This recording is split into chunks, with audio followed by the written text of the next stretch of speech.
Alhamdulillahirabbil alamin. Alhamdulillahilladzi hadana li hadza wa ma kunna linahtadiya laula an hadanallah. Asyhadu an la ilaha illallah wahdahu la syarikalah wa asyhadu anna Muhammadan abduhu wa rasuluhu la nabiyya ba'dah. Allahumma shalli wa sallim wa barik ala sayyidina Muhammadin wa ala alihi wa sahbihi ajmain. Teman-teman yang dirahmati Allah Subhanahu wa taala, pertama-tama kita tidak henti-hentinya untuk bertahmid, bersyukur kepada Allah atas nikmat yang Allah berikan buat kita selama ini, yang sebagian besarnya kita nggak sadar kalau kita mendapatkan nikmat itu. Di antara nikmat yang sering kita nggak sadari itu adalah nikmat Allah menyelamatkan kita dari banyak kerugian.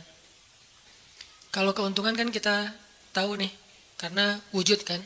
Tapi kalau kerugian, kita seringnya nggak tahu karena tidak berwujud. Kalau berwujud, rugi. Kalau dihindarkan dari kerugian, pasti nggak akan ada wujudnya. Misalnya, dihindarkan dari jatuh, berarti kan nggak ada lecetnya ya. Kalau lecet, berarti jatuh. Kalau nggak lecet, berarti nggak jadi jatuh. Nah, ini berarti kan tidak berwujud. Karena nggak berwujud, seringnya kita nggak sadar kalau itu nikmat dari Allah. Tapi kita harus belajar yakin, itu sering terjadi dalam hidup kita. Baik itu lecet fisik ataupun lecet hati. Berat. Karena kalau udah kerasa di hati kita kan berarti ada masalah nih. Kadang-kadang Allah menyelamatkan kita dari kekecewaan, dari marah, dari sakit hatinya. Itu kan tidak ada wujudnya karena kita diselamatkan.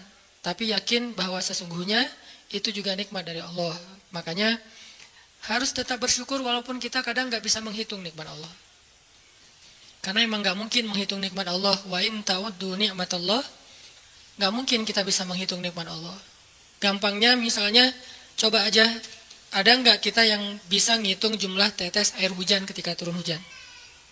Itu baru satu nikmat ya, hujan doang nih. Bisa nggak ngitung berapa tetes air hujan yang jatuh ketika kita lagi musim hujan? Atau sekali hujan aja nih, setengah jam, berapa tetes? Nggak ada yang bisa ngitung. Itu aja nggak sanggup, apalagi nikmat-nikmat yang lebih besar. Nah, jadi tetap walaupun kita nggak sadar nikmat Allah apa, tapi kita pakainya bukan cuma dengan logika. Hidup saya kayaknya gini-gini aja, logikanya nih. Tapi kalau kita beriman, sebetulnya nggak gini-gini aja. Hidup kita tuh harusnya lebih parah dari ini nih. Hidup kita tuh harusnya banyak masalah. Cuman sebagian besar masalah udah Allah hindarkan. Udah Allah selamatkan kita dari masalah-masalah itu. Cuman dikasih sebagian kecil sebagai pengingat buat kita. Kadang-kadang kalau nggak dikasih masalah sama sekali, kita suka jauh dari Allah. Kan Allah kangen.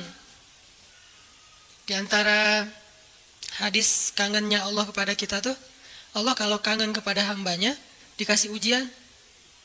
Hamba yang kayak gimana? Hamba yang kalau nggak dikasih ujian, nggak deket sama Allah. Sehingga kalau Allah kangen sama kita, yang nggak deket sama Allah nih, suka lupa sama Allah, Allah kasih kita ujian. Tapi ujian yang dikasih juga, ujian yang insya Allah masih ketahan sama kita. Karena Allah nggak mau ngasih kita ujian yang mencelakai kita.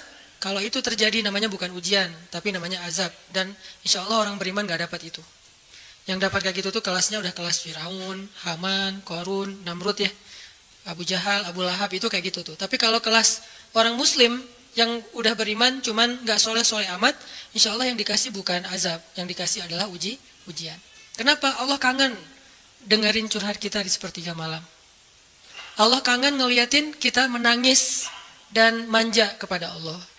Allah kangen kita bangun tengah malam atau sepertiga malam berdoa kepada Allah. Allah kangen kita berdiri dan sujud dengan waktu yang lama. Kadang-kadang sujudnya setengah jam, saking lagi berserah diri kepada Allah. Allah kangen, makanya dikasih ujian dikit. Tapi ujian yang dikasih ke kita tuh sedikit dibandingkan yang Allah hindarkan dari kita. Tapi mana buktinya dihindarkan? Kalau ada buktinya namanya nggak dihindarkan. Kalau sudah wujud namanya kena. Kalau nggak kena pasti nggak ada wujudnya. Terus gimana kita tahu? Kita mungkin nggak tahu, tapi kita bisa meyakininya, iman. Makanya yang dipakai bukan hanya logika, tapi juga iman. Karena Allah Subhanahu wa taala menyelamatkan kita siang dan malam. Kulla yaumin huwa fi sya'n. Itu ayatnya. Kulla yaumin huwa fi sya'n. Setiap hari Allah sibuk menyelamatkan kita. Salah satu tafsir dari kalimat fi sya'nin adalah Allah sibuk menyelamatkan kita. Setiap hari, kulla yaum. Sibuk menyelamatkan fulan-fulan, sebanyak jumlah manusia, sebanyak itulah yang Allah selamatkan. Bukan cuma mukmin. Bahkan orang kafir juga kadang Allah selamatkan, cuman di dunia. Kalau di akhirat beda lagi ceritanya. Kalau di dunia, rahmat Allah semuanya dikasih. Baik kepada mukmin ataupun kepada yang tidak mukmin, dikasih rahmat Allah di dunia. Tapi di akhirat hanya berlaku bagi orang-orang yang beriman. Kenapa orang yang tidak beriman kok dikasih rahmat Allah di dunia? Karena di sisi Allah dunia itu kecil, nggak terlalu berharga, makanya dikasih semuanya. Akhirat itu berharga, makanya dikasih buat yang Allah sayangi, yang Allah pilih doang, yaitu orang yang beriman. Jadi jangan sampai kita berpikir Allah tuh kayaknya nggak fair, kok orang nggak beriman dikasih rahmat di dunia? Karena dunia itu nggak terlalu berharga di sisi Allah. Seandainya dunia itu ada harganya walaupun sebelah sayap nyamuk, gitu kan hadisnya? Gak akan Allah kasih itu dunia kecuali kepada orang beriman. Tapi berhubung lebih ringan daripada sebelah sayap nyamuk, dikasih kepada semuanya. Ibaratnya kalau kita ngasih lagi jalan gitu ya, naik angkot misalnya, naik angkot terus sama istri nih naik angkot berdua. Terus pas turun angkot, harga angkotnya tuh misalnya 3.000, udahlah kasih aja 5.000.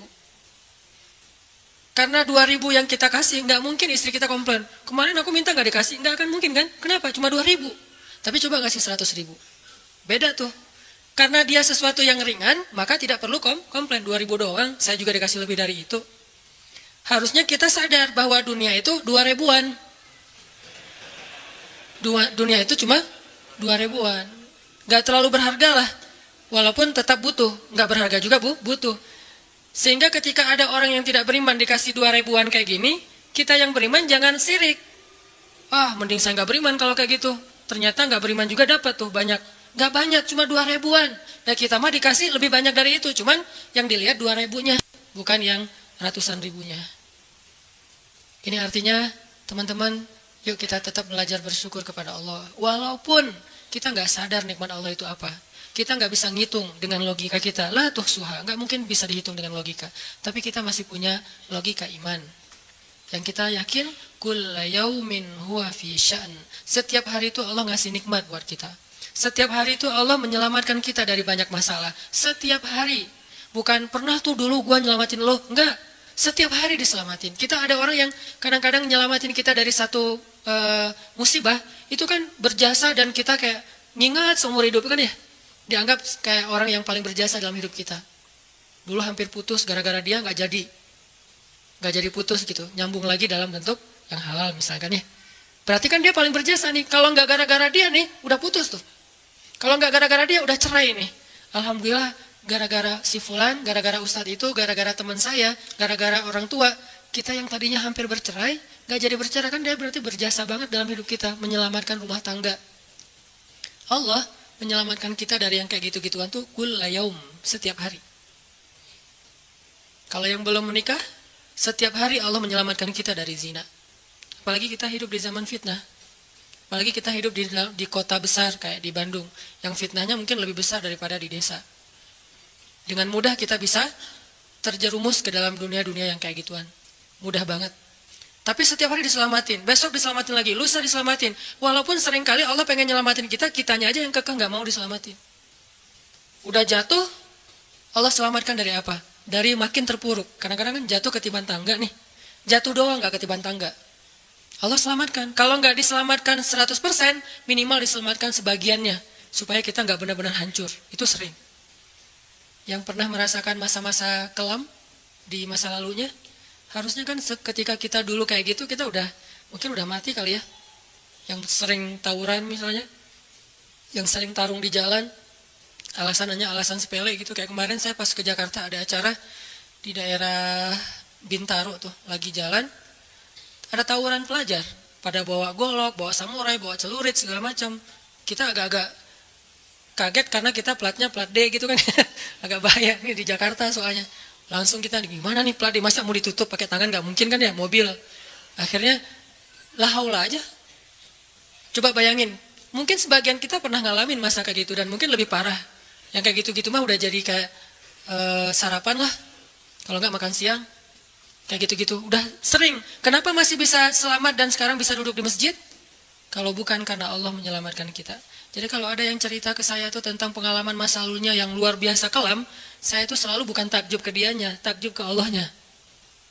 Bukan takjub karena dia bisa berhijrah, takjub karena Allah masih menyelamatkan dia dan menghijrahkan dia. Sehingga ketika dengar cerita kayak gitu, yang kita ucapkan adalah Masya Allah, Alhamdulillah.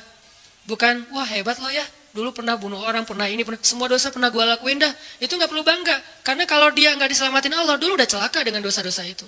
Tapi karena Allah selamatkan, akhirnya dia diberi kesempatan.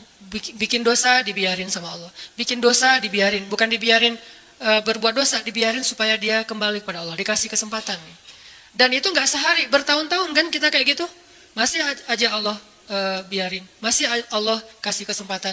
Ini artinya teman-teman, benar, kulla yaumin huwa fi sya'an. Setiap hari itu Allah selalu jagain kita.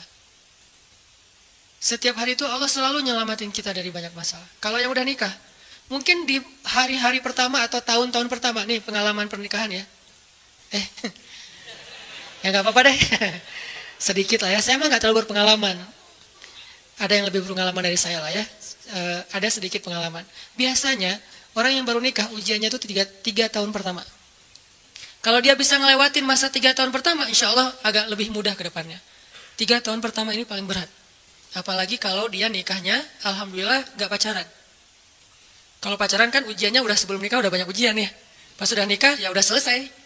Bukan udah selesai ujiannya, udah gak ada yang perlu udah hambar aja. Udah plain ya. Pernah gitu Ustaz? Enggak sih. Untung ya, untung. Alhamdulillah gak pakai pacaran. Soalnya yang pacaran diputusin melulu. Jadi yang udah pacaran lama, pas udah nikah, kita mau ngapain lagi ya? Kayaknya udah semua ya? Oh iya, udah semua. Bulan madu dari dulu juga udah sering. Kan udah agak-agak plain gitu kan? Tapi kalau yang belum nikah, belum pacaran, nikah nih. Jadi kayak benar-benar baru pacaran, cuman ada konsekuensi lain yang mungkin ini jadi kayak semacam ujian lah biar sabar. Masa-masa adaptasi, masa-masa saling mulai mengerti, oh ternyata kamu tuh kayak gini dan segala macam. Apalagi kalau baru nikah langsung LDR-an kan berat banget tuh. Nikah LDR-an, pacaran LDR-an aja berat. Benar gak sih? Nggak ngaku Pacaran LDR-an aja berat, apalagi nikah LDR-an. Kenapa? Pacaran itu kan masih banyak pantangan. Nikah kan udah masih banyak ibadahnya. Tapi nggak boleh ibadah, coba gimana? Nggak sengsara tuh. Merana kan? Harusnya boleh tapi nggak boleh. Yang tadinya nggak boleh aja sengsara, apalagi udah boleh. Nah ini artinya setiap hari dalam tahun-tahun pertama pernikahan, kita bisa aja mengatakan, udah deh, saya talak kamu, apalagi laki-laki. Kalau nggak sabar dikit, keluar kata-kata talak. Kalau udah keluar, nggak bisa ditarik lagi tuh. Karena kalimat itu, walaupun guyon, tetap kena kan? Guyon aja kena, apalagi serius. Enggak usah, saya waktu itu lagi dikuasai amarah. Emang ada yang cerai dalam keadaan nyaman? Kita talak yuk, gitu. Nggak ada kan? Yang namanya cerai pasti marah tuh. Jadi nggak ada istilah gara-gara marah terus talaknya nggak berlaku. Nggak, maksud marah yang nggak berlaku talak itu kalau sampai hilang akal. Tapi rata-rata kita masih berakal sih walaupun marah juga. Karena ada orang yang marah tuh kemudian dia jadi kayak orang yang gila gitu gara-gara marahnya, itu hilang akal. Tapi kalau masih berakal, masih mukallaf, masih bisa berpikir, ya namanya cerai nggak ada yang nggak marah. Yang namanya cerai pasti marah. Say, aku talak kamu. Nggak ada, udah talak manggilnya say. Udah gitu pakai emoticon yang love gitu. Tapi talak kan agak-agak klise ya. Gak ada, pasti emoticonnya tuh berderai-derai atau hatinya terbelah kan gitu kan ya. Lagi rame soalnya tuh yang kayak gitu-gitu. Cie. Ini artinya bahwa yang namanya talak gak ada nyamannya. Pasti lagi marah dan tetap berlaku teman-teman. Kalau gak Allah membimbing lisan kita, mungkin hari kedua udah talak tuh. Kalau Allah gak membimbing hati kita, mungkin bulan pertama udah talak. Berarti kulla yaumin huwa fi sya'an.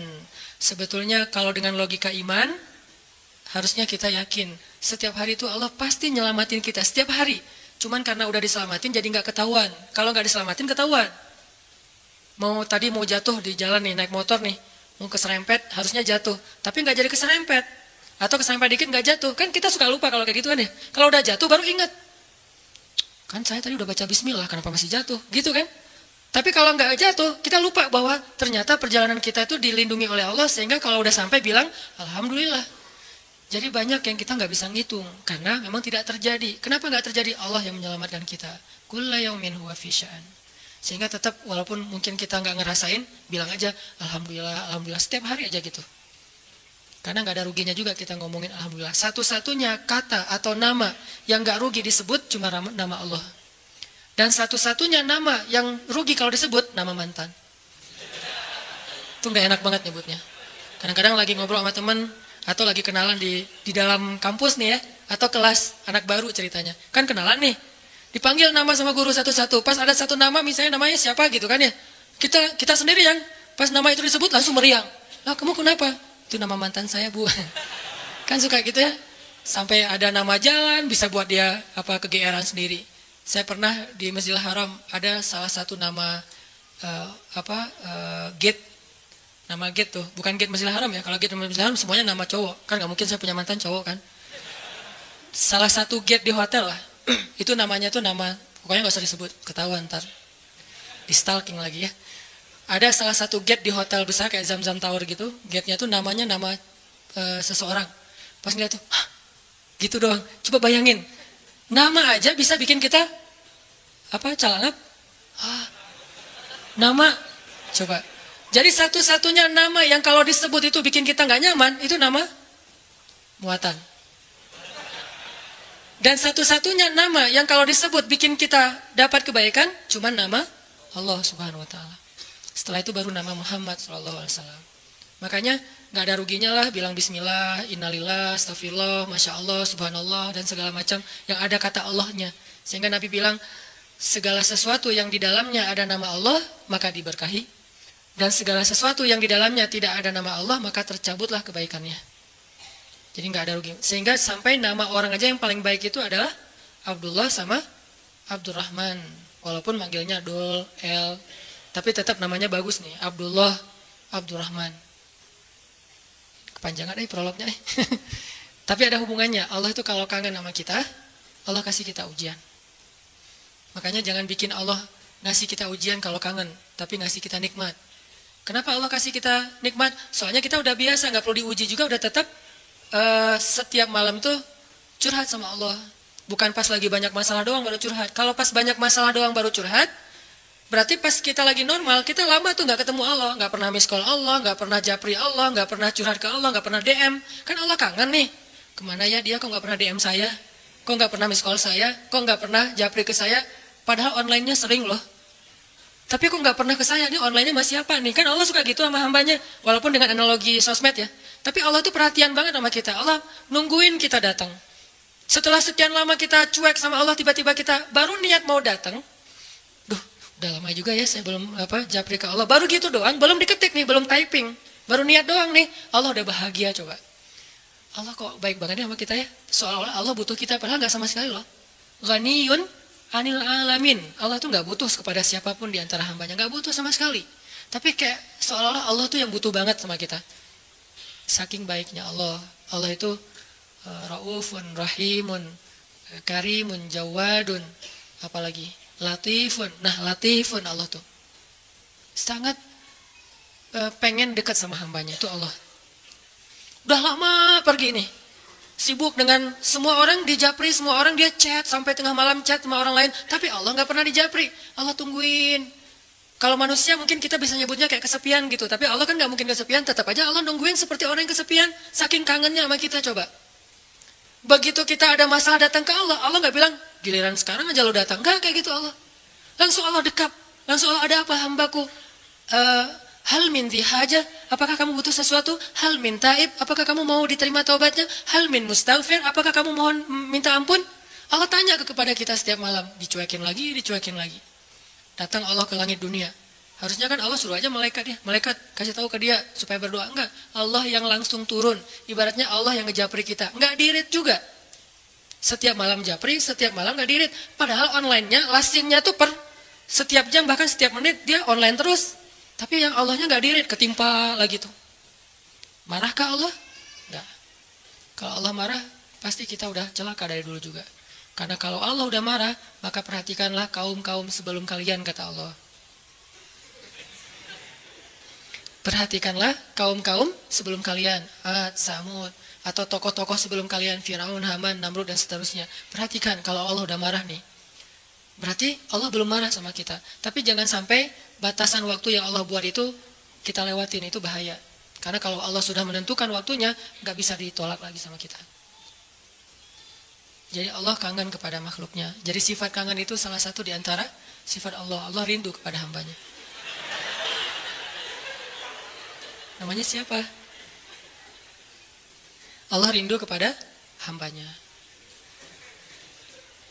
Sehingga kalau Allah aja kangen sama kita kangen gak sih sama Allah? Ini pertanyaannya nih. Karena kalau kita gak kangen sama Allah, gak fair. Kenapa gak fair? Allah kan gak pernah dapat kebaikan apa-apa dari kita. Kok kangen sama kita? Berarti Allah kangennya tulus. Kalau kangen kita kan ikhlas ya. Ikhlas dengan tulus agak beda dikit nih. Kalau tulus gak berharap apa-apa. Kalau ikhlas berharap. Kalau ikhlas itu berharap. Cie. Sampai anak kecil juga ya, subhanallah ya.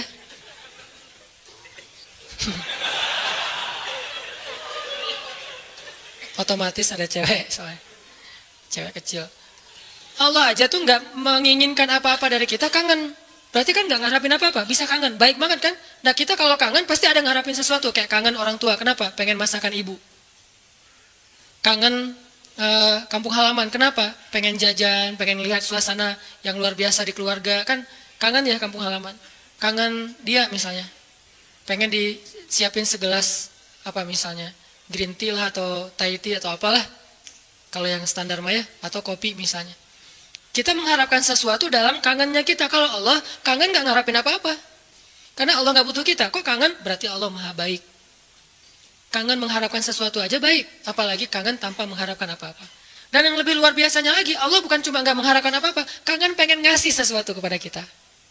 Kangen pengen ngasih sesuatu untuk kita. Itu kangennya Allah. Mirip dengan kangennya ibu. Walaupun gak sama, pasti Allah lebih. Kangennya ibu tuh pengen masakin buat kita loh. Kangennya kita ke ibu, pengen masakan ibu. Beda kan? Jadi jangan merasa lebih baik daripada ibu kita ya. Karena realitasnya, jujurnya mah, kita kalau kangen ibu karena pengen dimasakin. Ibu kalau kangen kita karena pengen masakin. Jarang ada ibu kangen karena pengen masakan dari kita. Kan kita nggak bisa masak, kecuali chef lah ya. Chef juga tetap makannya makanan ibu. Walaupun mungkin dia jago dalam masak, tapi ada sentuhan mukjizat dari seorang ibu yang memang nggak bisa dipakai bumbu. Itu lebih ke perasaan, ketulusan cinta. Beda pasti itu. Ibu saya tuh kalau masak, mungkin banyak ibu-ibu lain atau siapapun perempuan yang masaknya tuh enak. Tapi tetap aja kalau yang dimasak oleh ibu tuh beda. Nggak tahu gimana, nggak bisa dijelasin aja pokoknya, beda. Gitu juga yang dimasakin oleh istri.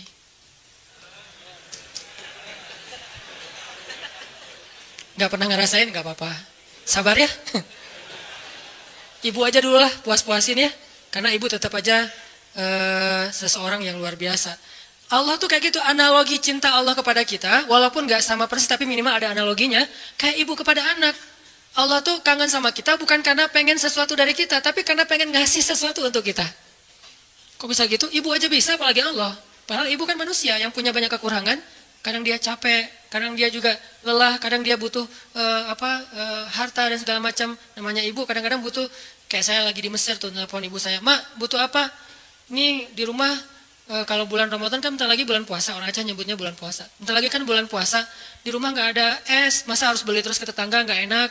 Menjelang berbuka pas lagi ngabuburit datang ke rumah tetangga, bisa nggak beli kulkas? Boleh mak, boleh gitu. Nggak pernah saya ngerasa, mak nggak kangen sama saya, kangennya kulkas, nggak kan? Walaupun ibu kita manusia, tetap aja kangennya lebih tulus daripada kangen kita. Kenapa ibu pengen beli kulkas? Bukan buat dirinya, buat adik-adik. Karena adik-adik itu kalau buka puasa pasti wajib mereka mah minumnya yang dingin misalnya. Nah ibu nggak suka minum dingin. Ibu sama ayah nggak suka minum dingin. Ayah saya pasti buka puasanya kalau nggak rokok ya kopi. Sebelum buka puasa tuh satu bungkus tuh udah di depan rokok sama kopi. Udah itu aja tuh, nggak ada ribet-ribetnya. Mungkin nggak bisa ninggalin ya, karena dari udah sekian lama katanya sih rokok sebelum sekolah dulu teh. Jadi belum sekolah ngerokok dulu baru sekolah. Orang dulu lah ya. Sampai saya dulu pernah waktu kecil tuh diajarin ngerokok sama ayah saya. Untungnya saya sesak nafas, akhirnya nggak bisa nerusin warisan dari ayah saya.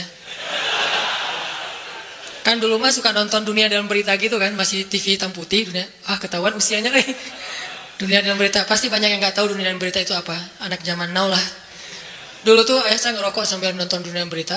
Terus tahun sekali G30 SPKI kan, nonton. Saya di sebelahnya. Ya, coba dong. Wes. Jadi kita kompak tuh berdua tuh. Wes. Satu batang berdua, sisanya satu bungkus sendiri dia. Jadi bukan karena pengen minum air dingin ayah dan ibu saya beli kulkas, justru buat adik-adik. Berarti tetap aja tulus.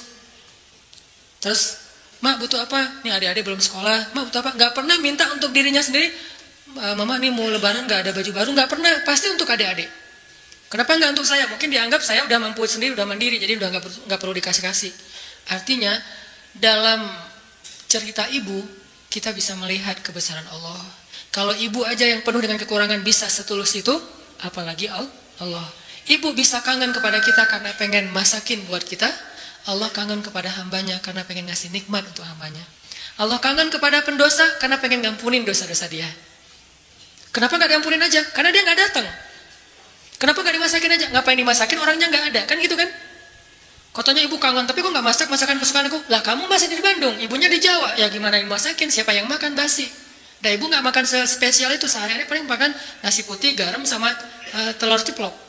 Kalau enggak juga cuma cabai. Saya waktu kecil makanan favorit saya itu nasi putih, garam, cabai. Itu aja dimakan, enak banget tuh. Sesekali makan telur, didadar, diceplok, itu juga tunggu dari kandang ayam. Karena kita nggak beli telur, tapi ibu tuh nernak ayam di belakang, setiap pagi saya periksa. Pinggir loh, ngeliat telur loh gitu. Si ayam-ayamnya dipinggirin. Oh nggak ada, kurang produktif. Oh, iya. Hari berikutnya dicek, 3 hari sekali ada telurnya. Kan telur kalau baru dari kandang itu kan hangat banget tuh. Saya ngerasain ternyata beda ya rasa telur dulu sama sekarang. Memang beda. Dulu tuh nggak pakai pecin juga udah enak. Kenapa sekarang jadi generasi micin? Karena telurnya udah nggak berkualitas. Pembahasannya nggak penting. Jadi makanan ibu cuma gitu. Terus kenapa ibu? Misalnya di Aceh tuh ada namanya masakan kari lah ya, kari kambing, kari ayam. Kenapa mak kalau katanya kangen sama aku kok nggak masakin kari ayam? Lah kan kamu di Mesir, ngapain dimasakin? Yang makan siapa? Gitu juga Allah. Katanya Allah pengen ngampunin dosa aku, kok nggak diampunin? Lah kamu nggak pernah taubat, nggak pernah datang, nggak pernah sujud, nggak pernah minta ampun. Gimana mau diampunin? Kayak dikasih ampunan nggak ada yang ngambil gitu.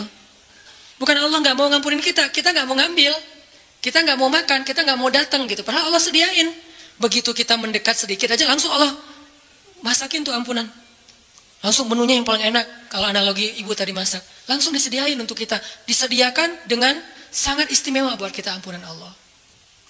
Apa istimewanya? Lengkap. Lengkap gimana? Dosanya, semua dosa diampuni. Semua dosa tuh ada tuh. Dosa A, B, C, ampuni semuanya. Taubat diterima dengan seolah-olah kita tuh udah orang paling suci. Kan orang yang paling suci itu orang yang baru bertaubat kan? Orang yang paling suci itu orang yang bukan banyak amal soleh. Itu orang yang paling banyak pahalanya. Tapi orang yang paling suci justru yang pertama bertobat itu paling suci. Setelah itu mungkin udah mulai agak mix lagi nih. Udah ada dosa, ada pahala. Tapi baru-baru taubat, itu saat yang paling suci setelah kita dilahirkan oleh ibu kita. Kita udah jauh, dosanya udah kayaknya kalau di dosa itu jadi titik-titik di hati kita. Bukan hati kita doang yang hitam, seluruh tubuh kita udah hitam. Karena udah nggak ada tempat lagi di hati, saking banyaknya dosa. Kalau seandainya dosa itu satu titik pulpen, terus setiap kita buat dosa tuh jadi tinta sekecil ujung pulpen itu di hati kita, kayaknya bukan hati kita doang yang udah hitam, seluruh tubuh kita juga udah hitam. Bukan cuma tubuh kita, sampai area di sekeliling kita tuh udah hitam saking banyaknya dosa. Soalnya di hati udah nggak ada tempat kosong untuk nitik-nitik kayak gitu. Akhirnya taruh di tangan, jadi tato semuanya, terus di lantai, saking banyaknya dosa kita. Begitu kita datang kepada Allah, belum beramal soleh, baru mau datang, astagfirullahaladzim, langsung Allah sediakan menu istighfar, taubat dengan menu yang sangat istimewa. Jadi Allah tuh kangen kepada pendosa karena pengen ngampunin dosanya. Kangen kepada orang yang banyak masalah karena pengen ngasih solusi dalam masalahnya. Kangen kepada orang yang udah berbuat amal soleh karena pengen mengangkat derajatnya. Jadi kangennya Allah itu untuk kita, kangennya kita untuk diri sendiri. Walaupun boleh-boleh aja kangen untuk diri sendiri, sama kayak kita boleh kangen sama ibu. Ibu kita nggak akan balikin, kamu mah cuma kangen masakan mama, nggak kangen sama mama, nggak ngomong gitu kan ibu kita mah. Ya udah pulang atuh nak, gitu. Ya udah cepat pulang biar mama masakin. Mau masakin apa nih? Saya sering kalau dulu kan di pesantren pulangnya seminggu sekali karena pesantrennya dekat rumah sih, satu kota gitu. Setiap hari Sabtu pulang, hari Minggu sore udah balik ke pesantren. Itu setiap hari Sabtu ibu tuh pasti masakannya spesial tuh. Bang, pulang jam berapa? Jam 4 sore mah. Ya udah nanti mama masakin jam 3 biar hangat pas abang datang. Kadang-kadang macet atau naik angkotnya penuh karena sore itu angkot selalu penuh. Datangnya jam 7, diangetin lagi sama mama. Kenapa tadi nggak jam 4 udah mama masakin? Disiapin sama ibu.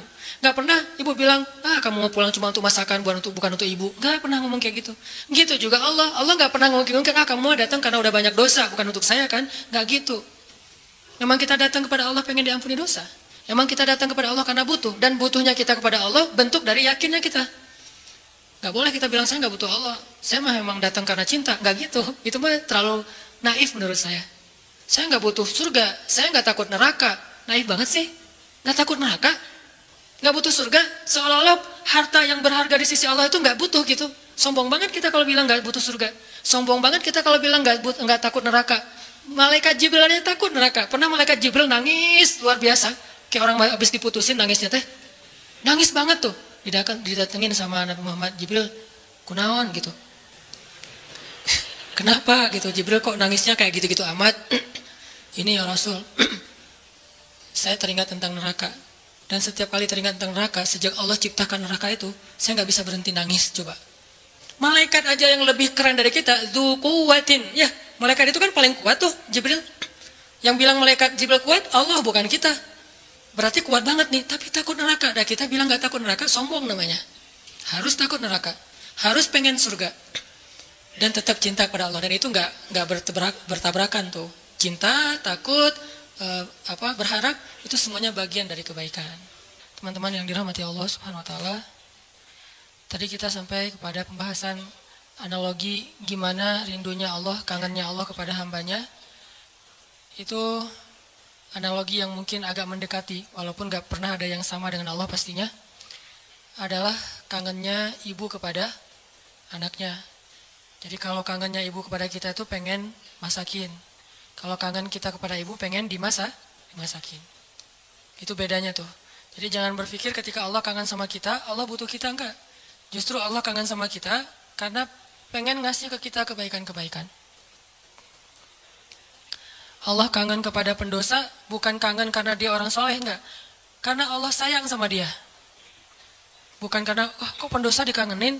Bukan, itu mah kita yang hitung-hitungan. Makanya jangan menganalogikan Allah kayak kita. Seperti kita bilang, kan suka ada yang ngomong gini, ke Allah mah gak usah banyak minta, gak enak, mending beribadah aja. Emangnya Allah tuh akan berat kalau kita minta? Kan enggak. Justru meminta kepada Allah itu ibadah. Jadi makin banyak berdoa itu makin banyak pahala. Karena berdoa dalam agama kita itu bagian dari ibadah. Cuman namanya bukan ibadah muqayyad. Ibadah muqayyad itu kayak sholat 5 waktu, udah jelas waktunya, jelas cara-caranya. Ibadah mutlak, arti mutlak itu lebih bebas. Kapan aja, yang dibaca bisa apa aja, bahkan kadang-kadang agak-agak capruk dikit dalam berdoa mah nggak masalah ya. Kenapa dia capruk? Karena nggak hafal bahasa Arabnya. Akhirnya yang didoain sebisanya dia aja, nggak apa-apa semampunya. Jadi berdoa kepada Allah itu ibadah dan Allah senang banget dimintai. Sampai Allah tuh ngerasa malu kalau ada yang meminta, terus kita, Allah nggak mengabulkan, Allah malu tuh. Allah punya malu, justru Allah maha pemalu. Banyak hadis-hadis Allah pemalu kan? Di antaranya kayak hadis Nabi pas Utsman datang ke rumah Nabi dalam keadaan Nabi sakit. Pas Abu Bakar datang, Nabi nggak pakai baju, atau pakai baju tapi nggak terlalu rapi gitu, biarin aja. Umar biarin aja. Begitu Utsman yang bilang salam, Nabi langsung rapi-rapi, udah semuanya rapi, baru Utsman dibukain pintu. Ditanya kok gitu-gitu amat sama Utsman? Enggak, kita mah enggak gitu. Kata Nabi, jangankan saya, Allah aja malu kepada Utsman. Terus Allah juga malu dalam hadis Nabi, sesungguhnya Allah malu kalau ada hambanya mengangkat kedua tangannya. Ini juga dalil bahwa berdoa boleh mengangkat tangan. Jadi enggak perlu diperdebatkan lah. Enggak angkat tangan boleh, menelunjuk juga boleh. Nelunjuk jangan pakai analogi culture manusia. Kalau culture manusia gini tuh merintah kan ya. Tapi kalau culture agama ini bukan merintah. Cuma Allah doang yang saya berharap gitu maksudnya. Doa kok gitu sih, kayak merintah Allah. Enggak, ini mah pakai perasaan kita. Kalau pakai perasaan agama mah enggak gitu. Kan Nabi kadang berdoa gini, kadang berdoa emang enggak pakai ngangkat tangan. Kapan tuh? Kayak pas naik kendaraan, kan enggak mungkin di atas onta gini kan. Agak-agak gimana gitu. Atau pas mau makan, tapi pas mau makan bismillahirrahmanirrahim. Walaupun boleh ditambah Allahumma lakasumtu misalnya. Ya, atau Allahumma barik lana. Asal enggak bismillahirrahmanirrahim amutu ahya. Kan enggak harus gini, boleh juga gini, boleh enggak sama sekali. Kadang Nabi juga berdoa dengan mengangkat tangan. Buktinya, sesungguhnya Allah malu kalau ada hambanya mengangkat kedua tangannya, lalu Allah tidak mengabulkan permintaannya, kan Allah malu nih. Bisa juga Nabi ngangkat tangannya nggak gini, tapi gini. Kapan? Pas perang Badar. Kalau kita pas besok mau ngelamar. Jadi perang Badarnya kita nih, jomblo nih. Lamaran, itulah perang Badarnya kita. Apalagi menghadapi calon mertua yang berkumis tebal teh kan. Itu berarti menghadapi musuh yang lebih kuat daripada kita kan ya. Butuh mukjizat lah itu mah. Sehingga doanya malamnya kayak gini. Pas sudah diterima gini lagi. Itulah kita. Artinya teman-teman, jangan ngelihat Allah seperti kita ngelihat makhluk. Tapi pasti Allah lebih baik daripada makhluknya. Pasti. Bahkan gak bisa dibandingin. Kalau ada ayat-ayat kayak analogi, itu bukan perbandingan. Lebih kepada analogi supaya kita bisa berpikir. Dan memang Islam itu mengajarkan kita dan melatih kita berpikir. Afala ta'qilun, afala tatafakkarun, la'allakum tadhakkarun, tatafakkarun, dan berpikirlah. Am hasibatum, falyanzuru. Semuanya tentang berpikir. Jadi kalau ada istilah, udahlah gak usah dipikir-pikirin, udah taat aja. Taat tapi berpikir. Jangan taat gak berpikir. Karena agama ini agama milik orang-orang yang cerdas, dibawa oleh orang yang paling cerdas di muka bumi. Dan kecerdasan itu di sini. Tapi kecerdasan doang gak cukup, harus dipadukan dengan keimanan. Baru namanya Rabbaniyah. Nabi itu cerdas banget loh. Saking cerdasnya Nabi, turun ayat 1 juz kehafal sama Nabi. Jibril datang, Muhammad, dengarkan, didengarin sama Nabi. Al-An'am kan, 1 juz lebih sedikit, 11 lembar kan, 1 juz 10 lembar. Nabi dengerin, Jibril baca, udah selesai Jibril baca, Jibril naik ke langit, Nabi udah hafal. Nabi kasih tahu ke sahabat, udah turun ayat kepada saya yang lebih baik, yang lebih saya cintai daripada langit dan bumi, yaitu yang dibuka dengan Alhamdulillah. Sahabat Ibnu Mas'ud bilang, saya udah hafal ya Rasulullah. Ini lagi sifat tawadunya Rasul. Rasul gak bilang, emang lo doang, gue juga gitu. Enggak, saking tawadunya Rasul ya. Rasul malah kayak, seolah-olah beliau gak bisa gitu, saking menghargainya. Ini namanya ra'fah. Kalau kita kan suka ngeremehin orang, kalau Nabi gak ngeremehin orang, walaupun beliau pasti di atas rata-rata. Oh gitu Abdullah, coba-coba gitu. Kayak beliau tuh gak bisa kayak gitu. Abdullah pede kan? Wah bisa. Tapi Allah tahu lah, Nabi pasti hafal. Karena Nabi gak bisa baca. Kalau Abdullah mengulang hafalan itu dari Nabi mendengar, gimana kalau Nabi gak hafal? Kan Nabi membacakan dulu di antara para sahabat. Gak ada satu huruf pun yang salah yang dibacakan Nabi. Padahal cuma sekali dengar nih. Berarti Nabi itu orang cerdas, hafalannya kuat. Dan lagi-lagi jangan ngelihat kecerdasan hanya dengan bisa baca tulis. Karena kalau kita pengen baca sejarah, bacalah dengan analogi, dengan persepsi sejarah. Jangan baca sejarah dengan persepsi kekinian, itu keliru. Saya nggak bilang salah ya, keliru. Karena salah dan keliru itu beda. Kalau salah dalam bahasa fikih namanya batil, benar, hak. Kalau keliru, khata, benar, sawab. Itu keliru kalau kita membaca sejarah, tapi pakai persepsi kekinian. Contoh, katanya pintar, tapi kok nggak bisa baca tulis? Karena di zaman sekarang, pintar itu dilihat dari kemampuan membaca dan menulis. Di zaman dulu, culture-nya, belajar itu nggak lewat baca tulis. Di zaman Nabi dulu, belajarnya lewat menghafal. Jadi orang yang pintar di zaman itu adalah yang bagus hafalannya. Orang yang pintar di zaman sekarang adalah yang paling pintar nulis dan membacanya. Bahkan zaman now mah, udah nggak baca tulis. Udah lebih ke aplikasi. Udah lebih ke otak-atik, bahkan kadang-kadang nggak aplikasi, googling aja. Saking simpelnya. Jadi orang yang mungkin sekarang dianggap agak kekinian, nggak pintar lagi istilahnya kekinian. Kalau dia dengar ceramah, udah pakai misalnya streaming, atau kalau dia lihat langsung dia pakai recording. Kalau dulu nggak pakai recording aplikasi, recordingnya di sini. Sehingga culture, model belajar di zaman Nabi dengan zaman sekarang berbeda. Sehingga kita nggak boleh menjudge sejarah dengan persepsi kekinian, itu nggak boleh. Sama kayak kita menjudge Nabi menikah dengan anak di bawah umur dengan persepsi kekinian. Memang 12 tahun itu atau 11 tahun di zaman sekarang itu di bawah umur. Tapi di zaman itu coba kita baca sejarahnya lebih lengkap deh. Aisyah sebelum dilamar sama Nabi itu udah khitbahan loh. Udah jadian. Sama siapa? Sama anak seorang laki-laki yang belum beriman. Namanya anak Mut'im bin Adi.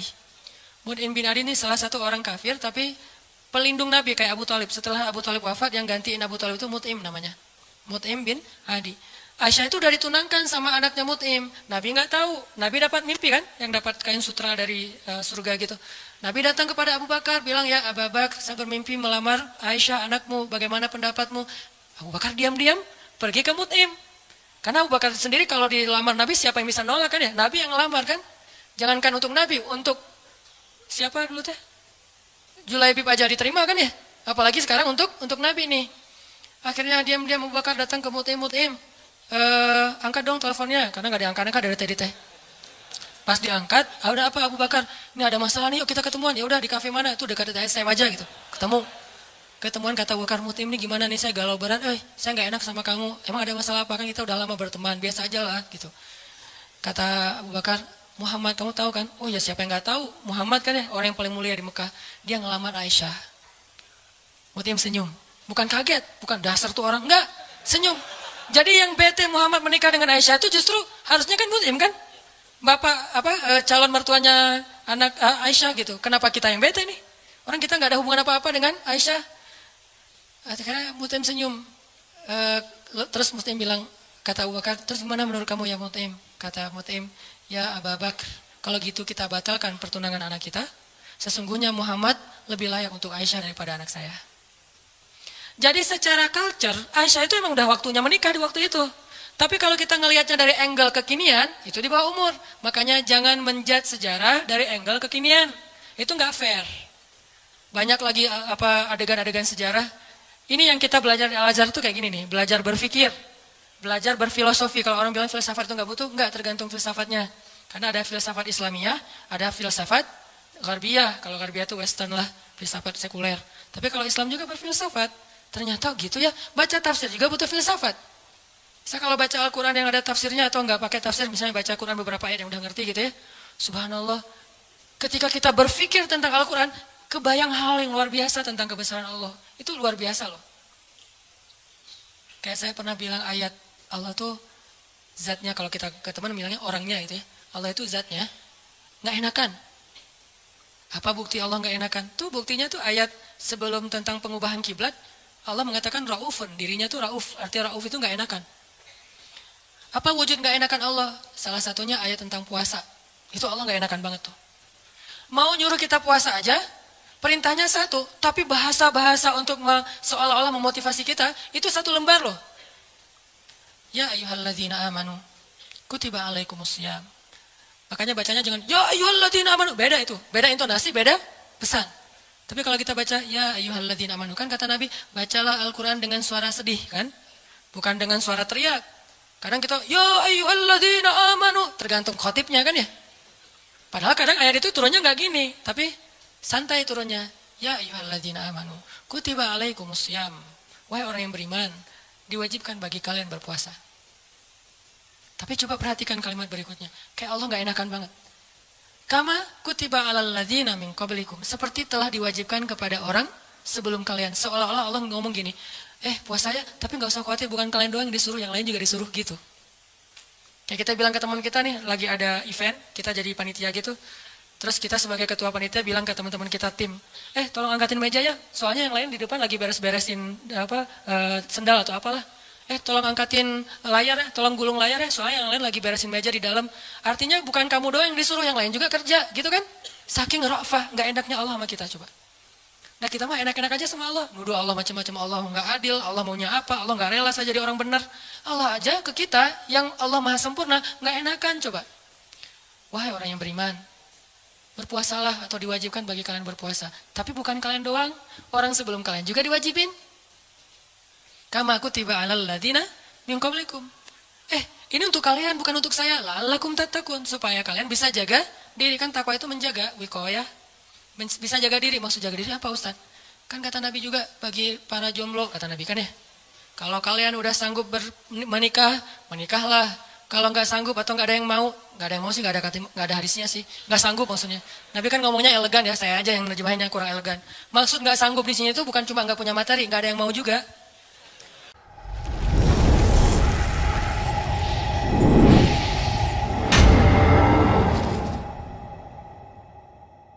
Kan nggak mungkin Nabi bilang nggak mau ya, nggak ada yang mau ya, nggak mungkin kan?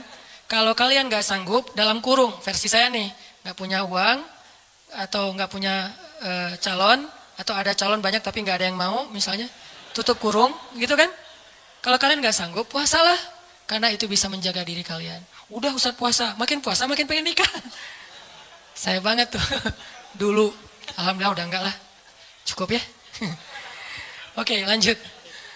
Supaya kalian bisa jaga diri. La'allakum tattaqun, karena takwa itu menjaga diri. Bisa menjaga diri dari hawa nafsu, bisa jaga diri dari api neraka. Banyak makna jaga diri di sini.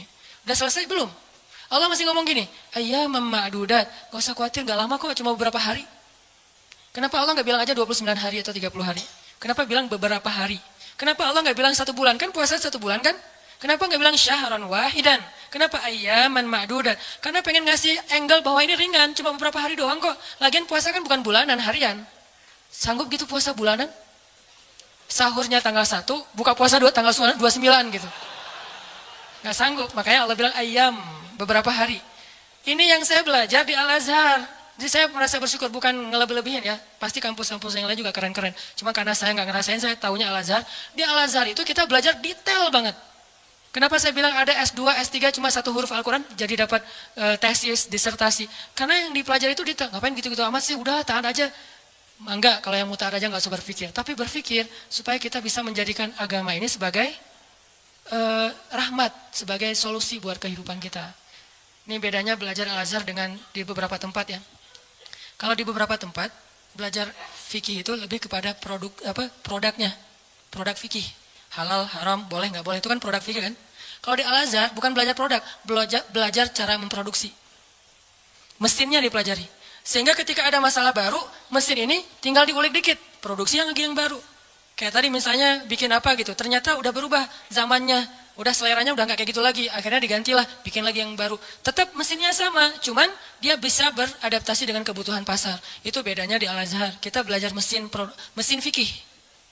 Bagaimana memproduksi fatwa kalau di bidang fikih. Kalau di tafsir, bagaimana mengambil ayat, terus jadi kesimpulan berfikir. Jadi berfikir dengan Al-Quran, bukan berfikir dengan menurut saya, enggak. Pola fikir kita tuh dibangun di Al-Azhar. Sehingga pas kita dengerin dosen ngomong, benar-benar itu calangapan benar tuh. Karena ilmu dosen-dosen di sana tuh luar biasa. Kalau ngomong tuh kayak seolah-olah dia udah kuasai seluruh Al-Quran. Jadi Al-Quran itu diambil tuh sepotong-sepotong dikumpulin jadilah satu menu makanan. Tuh gitu di Al-Azhar teh. Intinya yang saya pengen sampaikan kepada teman-teman, jangan ngelihat Allah kayak ngelihat makhluk. Karena nanti jadi salah paham. Jangan banyak mintalah, nggak enak sama Allah. Justru Allah itu nggak enak kalau nggak diminta. Allah senang banget kalau kita minta. Dan Nabi yang paling banyak meminta ke Allah namanya Ibrahim, sehingga disebut Inna Ibrahim la'awwahun halim. Apa arti awwah? Bukan awwah ya. Awwah artinya da'a, suka berdoa. Dan di Al-Quran itu, Nabi yang paling banyak kalimat doanya kan Ibrahim kan? Dikit-dikit, ya Rabbi, ya Ilahi, ya Allah, selain Musa. Awwahun da'a, suka berdoa. Gitu juga tadi dalam kasus surga neraka. Ada orang bilang, saya emang gak takut sama neraka. Setan aja, iblis takut sama neraka. Kita yang lebih garang daripada iblis, enggak. Iblis itu udah paling, kalau dibilang bejat, paling bejat mah iblis. Udah gak ada lagi lebih bejat daripada iblis. Udah gua mah lebih bejat dari iblis, gak ada. Iblis itu paling bejat tuh udah. Jadi kalau ada manusia, gimana pun dia bejat, masih kalah sama iblis. Yang paling soleh itu adalah Muhammad SAW. Walaupun yang paling suci adalah malaikat, tapi yang paling soleh, beda suci sama soleh ya. Karena orang soleh bisa aja ada kesalahan. Nih berpikir nih, orang soleh tetap ada kesalahan. Kalau suci nggak ada kesalahan. Dan nggak ada manusia yang suci. Yang ada manusia yang soleh. Nabi bukan suci, maksum, terjaga. Kesalahan tetap ada, tapi bukan dosa. Karena Nabi tidak berbuat dosa, karena maksum.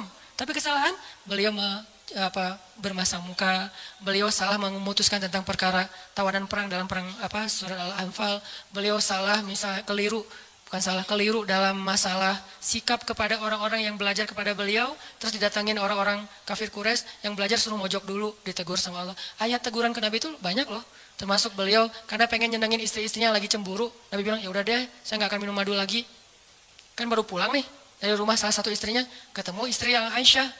Aisyah nanya, dari mana aja sih kok lama banget datangnya? Itu dari rumah Sofia. Ngapain sih di sana terus? Kan dia tuh maksudnya pendek gitu. Udahlah, makan apa sih? Dikasih apa di sana? Emang makanannya enak banget ya? Enggak, cuma minum madu doang. Wah, enggak enak, pasti madunya enggak bener nih. Mulutnya enggak enak tuh. Akhirnya Nabi bilang, ya udah mulai sekarang saya enggak akan minum madu lagi. Demi menyenangkan Aisyah. Turun ayat. Wahai Nabi, kenapa kamu mengharamkan apa yang Allah halalkan demi menyenangkan istrimu? At-Tahrim. Yang paling soleh di muka bumi dan di dunia akhirat dan langit bumi nih, Nabi Muhammad. Tapi yang paling suci, malaikat. Di sini ketahuan, oh ternyata orang soleh juga bisa ngelakuin kesalahan. Kalau Nabi kesalahan, kekeliruan. Kalau kita kesalahan. Tapi dia langsung recovery, balik. Gak ada yang suci. Fala tuzakku anfusakum. Jangan kalian menganggap diri kalian suci. Tapi yang paling bejat adalah iblis. Kemudian setan. Setan ini minal jinnati wan nas, ada jin ada manusia. Sehingga kita kalau bilang saya nggak takut neraka agak-agak klise menurut saya. Berarti sia-sia dong Allah ciptain neraka, ternyata manusia nggak takut. Jadi kayak Allah udah banyak fattakun nar, itu perintah loh. Fattakun fa illam taf'alu wa la taf'alu fattakun nar. Apa arti kata fattakun nar? Takutlah kalian kepada neraka. Nar bahasa Arab. Naruka nerakamu. Jadi bahasa Indonesia neraka. Bahasa Arab yang diserap menjadi bahasa Indonesia. Fattakun nar. Fattakun nar allati u'iddat lil kafirin. Yang disiapkan untuk orang yang kufur. Jadi kalau nggak takut neraka, Allah udah nakut-nakutin di Al-Quran. Seolah-olah kita bilang, nggak takut, gitu kan ya? Gimana tuh sama Allah? Kan agak-agak aneh nih. Nggak takut. Dunia aja kita takut dengan hal-hal yang mengerikan. Nggak usah yang benar ya, yang cuma halusinasi aja takut. Setan, hantu, gundurwo, yang gitu-gitulah. Gitu aja bisa bikin kita takut, padahal itu nggak nyata. Nyata nggak sih? Saya belum pernah lihat, alhamdulillah ya. Nggak tahu kalau ngelihat ustaz juga kan manusia. Artinya yang nggak nyata-nyata amat aja kita takut. Giliran yang nyata, Allah sendiri suruh kita takut, malah nggak takut. Kan agak klise nih. Pasti pola pikirnya nggak menyeluruh nih, belum lengkap, belum utuh. Surga, biasa aja nggak pengen surga. Seolah-olah kita ngeremehin surga itu nggak berharga. Surga itu kata Nabi adalah ala sil'atallahi ghaliyah, ala sil'atallahi lil jannah. Harta Allah yang paling berharga itu adalah surga, bukan dunia. Dunia aja kita pengen, masa surga enggak? Padahal kata Allah, dunia ini enggak ada apa-apa dibandingkan surga. Klise lagi kan? Kita pengen surga dan Allah senang kita pengen surga. Kita takut neraka dan Allah senang kita takut neraka. Karena semua itu bagian dari yakin kita kepada Allah. Cuman jangan hanya di lisan, harus di hati. Kenapa kamu sholat 5 waktu? Kalau saya nggak sholat, ntar diazab kubur. Nggak apa-apa. Kenapa kamu sedekah? Karena pengen dapat pahala banyak. Nggak apa-apa. Wah, kalian mah nggak ada yang tulus. Dan saya mah kalau sholat, sedekah segala macam, bukan karena surga neraka. Saya sholat dan segala macam karena cinta sama Allah. Nggak ada tolak belakangnya antara satu dengan yang lain. Cinta bagian dari iman, takut bagian dari iman, berharap bagian dari iman. Kan iman itu ada 60-an cabang. Termasuk malu, bagian dari iman. Sehingga nggak perlu dibentur-benturin, ambil yang sebagian, buang yang lain, nggak. Terus gimana nih? Orang beriman juga berderajat. Lahum darajatun. Ada yang imannya baru malu doang nih. Ada yang imannya udah malu plus takut. Ada yang imannya udah malu plus takut plus berharap. Ada yang iman, malu, takut, berharap, cinta. Terus nambah-nambah. Karena darajatun. Manusia itu berderajat-derajat di antara orang yang beriman. Setelah Allah bilang ulaika humul mu'minuna haqqa, Allah bilang lahum darajatun. Mereka bertingkat-tingkat. Jadi teman-teman, coba kita bayangin bahwa Allah itu emang kangen sama kita. Allah tersenyum kepada hambanya. Dulu ada beberapa orang yang mungkin karena salah paham maksud saya, pernah dalam tanda petik tahzir lah ya. Dulu saya pernah mengalami masa-masa tahzir tapi dicuekin. Katanya Allah senyum. Apa Anda waras? Allah kok senyum? Ada banyak hadis Allah tersenyum. Salah satu hadis Allah tersenyum itu hadis tentang doa safar kan? Ketika Ali bin Abi Thalib naik ke atas kendaraan bilang Allahu Akbar. Duduk di atas kendaraan mengatakan Alhamdulillah. Ketika mau udah jalan baca Subhanalladzi sakhkhara lana hadza. Kemudian di akhirnya Rabbi zalamtu nafsi zulman katsira fa innahu la yaghfirudz dzunuba illa anta faghfirli. Faman yaghfirudz dzunuba faghfirli maghfiratan min indika warhamni. Lalu setelah baca itu Ali tersenyum. Orang yang bawa onta atau kudanya Ali ngelihat, "Ya Ali, kenapa Anda tersenyum?" Kata Ali, karena saya melihat Rasulullah juga tersenyum dulu setelah membaca doa ini. Lalu saya tanya ke Rasul, kenapa Nabi tersenyum? Kata Nabi mengatakan, karena setelah membaca doa ini Allah tersenyum. Kapan Allah tersenyum? Ketika kita beristighfar. Jadi kalau kita beristighfar teman-teman, Allah senyum.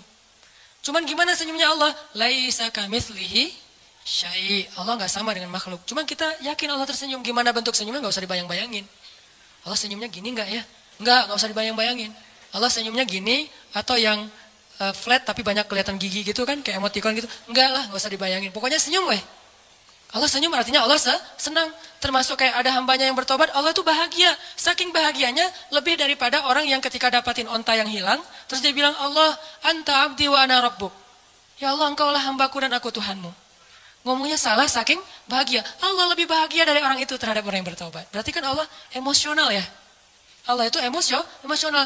Bahagia, marah, senang, cinta, tersenyum, emosional. Cuman emosi Allah itu maha sempurna, gak seperti makhluk. Sehingga kita coba melibatkan emosi kita dalam berinteraksi dengan Allah. Jangan flat lah. Masa kita katanya cinta tapi flat, hambar, kayak plain gitu, kayak jalan tol. Kan gak enak ya? Pernah kenal ada orang yang flat? Sama teman misalnya flat banget tuh. Gak ada ekspresinya, kita kasih hadiah, ya makasih. Gak ada ekspresinya nih orang. Terus kalau ada masalah, dia ada masalah, ya gitu mukanya tuh. Nyebelin, kayak muka saya. Kenapa ada orang kalau ketemu saya di awal-awal tuh kayak sebel gitu? Karena mungkin muka saya tuh kayak bakatnya nyebelin. Tapi kalau udah kenal enggak lah, ya. Makin nyebelin. Ini ada orang flat banget nih, flat banget. Dia kasih hadiah biasa aja, dapat masalah diledekin juga dia biasa aja.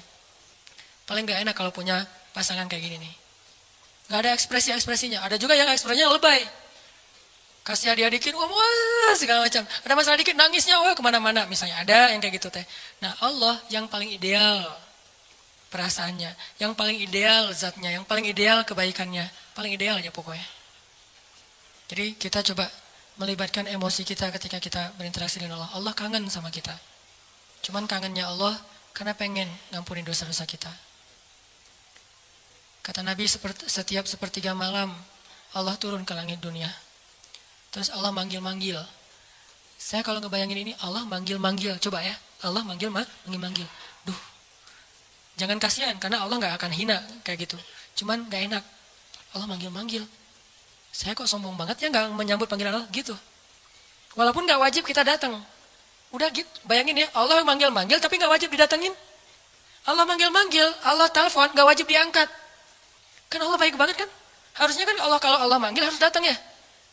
Kayak sholat 5 waktu misalnya Allah panggil, boleh kita misalnya nggak datang segera, walaupun nggak baik. Yang paling baik itu datangnya segera di tempat panggilan itu dikumandangkan. Tapi kalau nggak datang segera juga nggak sampai dosa. Cuman kehilangan banyak kebaikan lah. Walaupun sebagian mazhab mengatakan dosa, tapi saya cenderung kepada mazhab mengatakan bukan dosa, sunnah muakkadah. Tapi kalau keseringan nggak datang, diragukan keimanannya, agak-agak mirip munafik nih. Kalau sering nggak datang. Allah tuh toleran banget. Hayya 'alas shalah. Kita lagi sibuk kerjaan nih, nggak datang.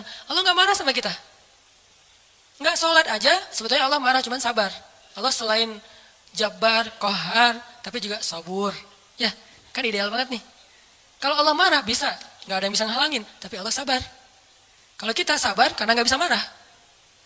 Seringnya kan kita sabar tuh karena nggak bisa marah. Begitu bisa marah, nggak ada sabarnya.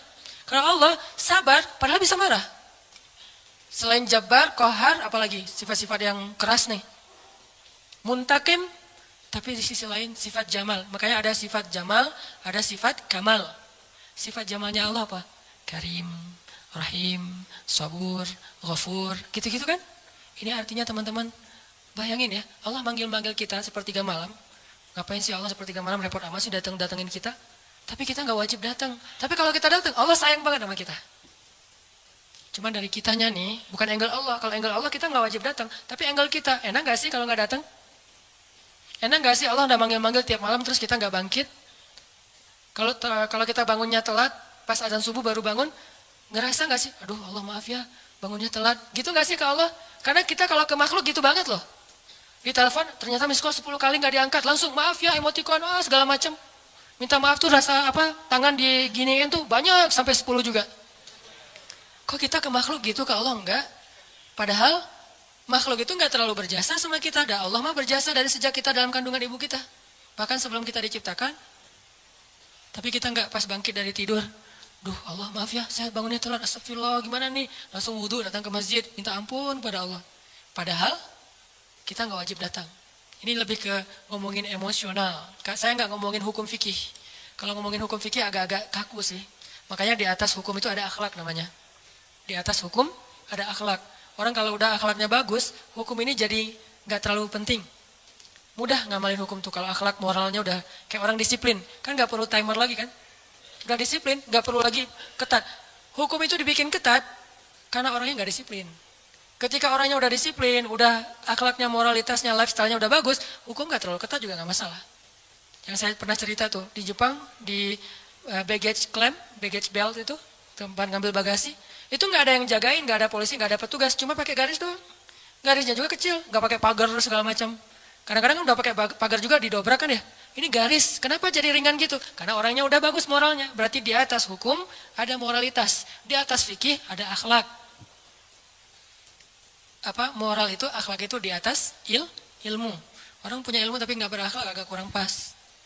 Sehingga nih bedanya hukum fikih sama akhlak nih. Anjing hukum fikihnya apa? Anjing hukum fikihnya bukan haram, najis. Makan anjing hukum fikihnya haram. Anjingnya najis, beda ya. Makan anjing sama anjingnya. Anjing dalam fikih itu najis. Kena liurnya najis. Memakannya haram. Tapi dalam moralitas, dalam akhlak, ngasih minum anjing yang kehausan masuk surga. Islam itu ideal teman-teman, gak usah khawatir lah. Gak usah takut dengan hukumnya, lupa dengan moralnya. Padahal moral Islam itu jauh lebih keren dan mempackaging hukumnya. Anjing itu najis, kita nggak boleh kena liurnya, walaupun boleh memelihara anjing untuk berburu, misalnya untuk penjaga, bukan untuk sekedar lucu-lucuan ya. Karena dulu mungkin nggak ada anjing kayak yang lucu-lucu kayak sekarang kan ya. Di salon gitu kan ya. Biaya anjing aja, kalau di New Zealand kata teman saya tuh, kucing aja di sana tuh pakai sertifikat. Kalau ada orang, pernah ada kasus, dia pergi keluar kota, lupa nggak laporan, kucingnya tinggal di dalam rumah dan nggak dikasih makan, itu kucing diambil alih oleh negara dan orangnya kena denda. Islam banget kan ya? Islami banget kan? Kan ada hadis Nabi yang bilang, yang perempuan yang dilihat di dalam neraka gara-gara membiarin kucingnya meninggal, nggak dikasih makan, ditinggalin beberapa hari keluar kota. Nggak tahu dia lagi traveling kemana gitu si cewek itu teh. Itu kan terjadi kan ya?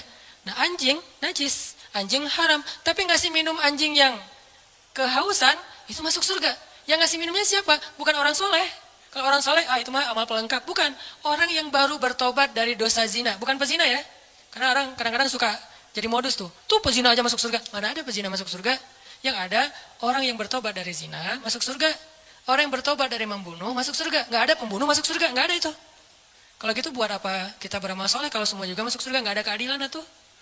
Allah kok menciptakan neraka sih? Katanya pengasih penyayang. Kok ada neraka? Surga neraka adalah bentuk keadilan. Karena tanpa surga neraka tidak ada nilainya kebaikan. Ngapain kita harus jadi orang baik? Toh nggak akan dibalas juga sama Allah. Ngapain kita takut berbuat dosa? Kan nggak akan diazab juga sama Allah. Maka kemana larinya para pembunuh? Kemana larinya para begal? Kemana larinya orang-orang yang menzalimi orang lain? Terus di mana hak para korban? Kalau tidak ada surga neraka. Tapi kalau sudah diadili di dunia dengan cara-cara yang Allah ridhoi, selesai nggak ada urusan lagi dengan surga neraka. Misalnya pembunuh dikisos, maka dia masuk surga. Karena hukumnya sudah adil. Tapi kalau pembunuh dibiarin, ya ada nanti hukuman akhirat. Itulah keadilan. Supaya kita meninggalkan dosa dan berbuat baik. Ya, kalau katanya Rahman Rahim tapi ciptain neraka, ini agak-agak belum sempurna nih pola berpikirnya nih. Makanya Islam itu butuh pola pikir. Al-Quran itu melatih cara berpikir kita. Kalau udah terbiasa kayak gini nih, malam ini yang sesi kedua agak-agak saya beratin nih.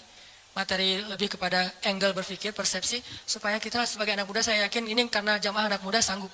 Kalau jamaahnya udah usia sekian, mungkin saya nggak akan ngomongin pola pikir, lebih kepada ngomongin masalah sakaratul maut atau apalah. Walaupun kan kematian sama aja lah ya, semua orang juga rahasia. Tapi biasanya mah kan gitu kan ya. Kenapa di kampung sering ada tahlilan? Berarti di kampung lebih banyak orang meninggal, karena di kampung yang tersisa orang-orang tua. Di kota kenapa jarang tahlilan? Karena masih muda-muda. Saya tinggalnya di kampung loh. Satu tinggal di kampung, satu tinggal di kota. Ya gitu aja, gak usah dijelasin. Kenapa saya milih kampung? Memang kita senang suasana di rumah saya kan belakang tuh ada kayak backyard gitu kan, ada kayak kebun kecil. Terus kita kalau sholat duha, kalau ngomong tahajud kan riya ya, duha aja lah yang semua orang juga bisa. Duha itu di kebun. Karena salah satu hobinya Abdullah bin suaminya Asma bin Abu Bakar siapa? Zubair. Abdullah bin Zubair itu hobinya sholat di bawah langit kalau duha. Akhirnya kita kalau duha sesekali, itu sholatnya di kebun. Sengaja milih yang Cianjuang atas, yang airnya masih mau mandi aja, sayang nih air terlalu bening nih dipakai mandi gitu kan ya, layak diminum. Di Cianjuang atas sama yang agak di perkotaan. Kalau di perkotaan biar mudah aktivitas, kalau yang di atas biar tenang. Di atas, hampir tiap bulan ada kasus orang meninggal. Kenapa? Di kampung. Saya nggak ngambil kompleks, sengaja ngambil kampung. Kalau di bawah, jarang ada yang meninggal. Kenapa? Anak-anak muda. Walaupun tetap rahasia Allah. Nah, karena ini anak muda, saya ngomonginnya tentang persepsi. Tentang pola pikir. Supaya nggak ada lagi muncul istilah, ini mah urusan pribadi saya sama Allah. Nih, persepsi nih. Opini publik kan? Ini mah urusan pribadi saya sama Allah. Ketika kita menasehati teman kita bukan pengen ikut campur urusan dia. Kecuali kalau kita ikut campur masalah keluarganya. Tapi kalau masalah amal soleh, memang Allah yang nyuruh. Wa tawasau bil haq, wa tawasau bis sabr. Tinggal nasihatinya dengan cara yang baik. Bil hikmah, wal mau'izatil hasanah. Kalau dibantah, wajadilhum billatihi ahsan. Balas dengan cara yang lebih baik, senyumin aja. Salamun. Bukan berarti kita cuek. Kalau kita nggak nasihatin, manusia itu susah sadar. Jangan tunggu ilham dari langit. Karena kalau datang ilham dari langit berat. Lewat musibah, lewat masalah. Mending dinasihatin teman kita. Jadi bukan urusan pribadi saya sama Tuhan saya. Persepsi. Tadi, kenapa belum berhijab? Yang penting menghijabi hati dulu. Daripada kepala dihijabi tapi hatinya dengki. Gak ada yang menghijabi hati. Menghijabi hati itu gak bagus. Khatamallahu ala qulubihim. Allah menutup hati mereka. Siapa mereka? Orang yang kufur. Jadi yang harusnya menutup kepala, membuka hati. Bukan menutup hati, membuka kepala. Kebalik. Persepsi berpikir kan? Makanya kenapa saya bilang Al-Quran itu nyuruh kita berpikir. Jangan disuruh tutup hatinya. Yang ada, alam nashrah laka sadrak. Dilapangkan, dibuka dadanya biar dapat hidayah. Tapi kepala ditutup semampunya. Belajar mungkin awalnya cuma diikat doang. Lama-lama diikatnya di sini. Lama-lama diikat dililit-lilit. Lama-lama diginiin. Lama-lama naik makin tinggi gitu kan ya. Terserah itu Mas Stella ya. Saya nggak tahu lah fikihnya, tanya aja sama Ustaz Abdul Somad. Yang jelas bertahap. Yang pasti nih, bukan nutup hati buka kepala, tapi tutup kepala buka hati. Kalau ada orang yang berhijab tapi masih buat dosa, jangan salahkan hijabnya, salahkan orangnya. Ada orang yang sholat tapi korupsi, jangan salahkan sholatnya, salahkan orang yang korupsinya. Dan jangan bilang gini, mending saya nggak sholat dan nggak korupsi. Daripada dia sholat tapi korupsi. Dia sholat dapat pahala, korupsinya dosa. Kamu nggak sholat dosa dan nggak korupsi dapat pahala. Masing-masing kebaikan dan keburukan itu ada bagiannya sendiri-sendiri. Jangan dibentur-benturin. Nggak ada mending-mendingannya. Mending mana nih? Orang yang banyak amal soleh tapi riya dengan orang yang banyak dosa terus dia taubat. Mending mana? Susah mendinginnya ya. Makanya ada yang bilang gini teman-teman. Kadang-kadang salah ngomong mungkin ya. Beberapa penceramah pernah ngomong gini. Lebih baik orang yang banyak dosa lalu bertaubat daripada orang yang banyak amal soleh tapi riya. Benar nggak tuh? Lebih baik orang yang banyak dosa lalu bertaubat daripada orang yang banyak amal soleh lalu riya. Gak ada cerita orang banyak dosa lebih baik daripada beramal soleh. Terus kata yang benarnya gimana? Lebih baik orang yang bertobat dari dosa daripada orang yang riya akan amal soleh. Itu bahasanya. Tipis kan? Yang tipis-tipis ini kita belajar di Mesir supaya nggak salah ngomong. Saya kalau memperkenalkan teman saya misalnya satu grup gitu ya. Seorang ulama di Mesir yang saya pernah bilang audisi. Saya kan pernah ikut audisi di TV Mesir untuk baca Al-Quran. Namanya As-Saud Al-Zahabi, suara emas, seruling emas judul acaranya. Diseleksi dari ratusan orang, cuma 5 orang yang bisa masuk tayangan TV, Iqra TV itu. Nah pas audisi ada 3 juri. Di tengah yang juru bicaranya, kayak di Got Talent gitu kan. Di tengah dia bilang, saya Abdullah, juri bidang tajwid. Di sebelah kanan saya Syekh Abdurrahman, beliau juri di bidang seni. Yang sebelah satu lagi, nggak dibilang sebelah kiri. Saya duduk di sebelah kanannya Syekh Yusuf. Ini ulama kita nih, teliti. Saya duduk di sebelah kanannya Syekh Yusuf. Nggak mau bilang di sebelah kiri saya, nggak boleh. Kurang beretika. Saya duduk di sebelah kanannya Syekh Yusuf. Beliau juri di bidang fasoha misalnya, atau hafalan. Telitinya ulama. Al-Quran lebih teliti dari itu. Nabi lebih teliti dari itu. Makanya bahasanya bukan lebih baik orang yang berbuat dosa lalu bertaubat daripada orang yang beramal tapi riya. Gak ada orang berbuat dosa lebih baik daripada orang beramal. Yang ada lebih baik orang yang bertaubat dari dosa. Kan taubat emang lebih baik dari riya kan. Lebih baik orang yang bertobat dari dosa daripada orang yang riya akan amal-amalnya. Itu benar kalau kayak gitu teh. Supaya nggak jadi opini publik yang mengatakan, belum tentu dia lebih baik yang lagi buat dosa nih. Belum tentu dia yang lagi sholat nih. Belum tentu yang sholat yang ke masjid itu lebih baik. Bisa aja yang berbuat dosa lebih baik ntar dia masuk surga. Nggak ada orang berbuat dosa masuk surga. Yang ada orang habis berbuat dosa tobat, gara-gara tobat masuk surga. Tuh ada tuh, katanya pelacur tapi masuk surga. Mana? Itu yang ngasih minum anjing, dia bukan pelacur. Dia udah bertaubat, jangan bilang lagi dia pezina, dia udah bertaubat, udah baik, udah soleha. Setelah dia bertaubat, saking dia serius bertaubat, dia nggak ngeremehin amal soleh, sampai anjing aja dikasih minum. Karena buat dia itu amal soleh, dia ngerasa selama ini saya kurang amal nih, sekarang saya mau tamak nih, mau rakus dengan amal soleh, apa aja saya lakuin, termasuk ada anjing yang kehausan, saya kasih minum, terserah berapa aja pahalanya, gitu kan? Saking semangatnya nih, dan Allah tidak meremehkan amal hambanya. Seorang yang udah banyak dosa kalau bertobat, amalnya cuma sedikit, yaitu ngasih minum anjing, bisa masuk surga. Itu pesannya kayak gitu tuh. Jadi kita habis tobat nih, belum amal soleh nih, masuk surga. Kalau udah tobat. Buktinya yang membunuh 100 orang, udah beramal soleh belum? Belum. Satu-satunya amal soleh dia apa? Taubat. Satu-satunya amal soleh dia adalah taubat, masuk surga. Jadi nggak ada cerita pembunuh masuk surga, pezina masuk surga, nggak ada.